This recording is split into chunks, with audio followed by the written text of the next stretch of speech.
ইতির বিয়েতে তার মা কান্না করতে করতে কোনো কথাই বলতে পারছে না। এক পর্যায়ে অসুস্থ হয়ে যায় ইতির মা। টিস্যু দিয়ে শুধু চোখ মুছেন ইতির মা। কণ্ঠ ধরে আসছে কান্নায়, কোনো কথা তিনি বলতে পারছেন না। কাঁদতে কাঁদতে অজ্ঞান হয়ে যান তিনি। কিভাবে সান্ত্বনা দেবে মাকে অন্তরাও বুঝতে পারছিল না। মেয়ের বিদায় প্রতিটি মায়ের জন্যই অনেক বড় কষ্টের মুহূর্ত। ইতির বিয়ের দিনে সকাল থেকেই শুধু কেঁদেই যাচ্ছে তার মা। অন্তরারা মোট 4 বোন, সবারই বিয়ে হয়ে গেছে, বাকি ছিল শুধু ইতি। 4 মেয়ে হওয়ার পরেও ইতির বিয়েতে নিজেকে সামলাতে পারছে না ইতির মা। ইতিকে স্বর্ণের হার পরিয়ে দিতে এসেছিলেন তিনি, কিন্তু ইতির পাশে বসিয়ে আর নিজেকে ধরে রাখতে পারেননি ইতির মা। কান্নায় ভেঙে পড়েন তিনি। বারবার টিস্যু দিয়ে নিজের চোখ মুছছিলেন, কোনো কথাই বের হচ্ছিল না মুখ থেকে। এমন অবস্থায় অন্তরাও তার মাকে সান্ত্বনা দিতে পারছিল না। মেয়ের বিদায় প্রতিটি মায়ের জন্যই গভীর আবেগের একটি জায়গা।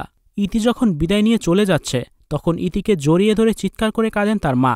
ইতির শ্বশুর শাশুড়ির হাতে তাকে তুলে দিয়ে ইতির মা বলেন, আজ থেকে আমার মেয়ে আপনাদের, আমার মেয়েকে আপনারা দেখে রাখবেন। এখন থেকে শ্বশুর শাশুড়ি যা বলবে তাই শুনতে হবে ইতিকে। ইতির মা বলেন, এতদিন তুমি যেভাবে আমাদের কথা শুনেছ, এখন তোমার শ্বশুর শাশুড়ির কথা শুনবে, তারাই এখন তোমার বাবা মা। বোনদের মধ্যে ইতিই সবার ছোট, তাই সবাই ইতিকে অনেক বেশি আদর করে। ইতির বিদায় বেলায় অন্তরার পুরো পরিবার ও সুসজল চোখেই ইতিকে বিদায় দিয়েছে।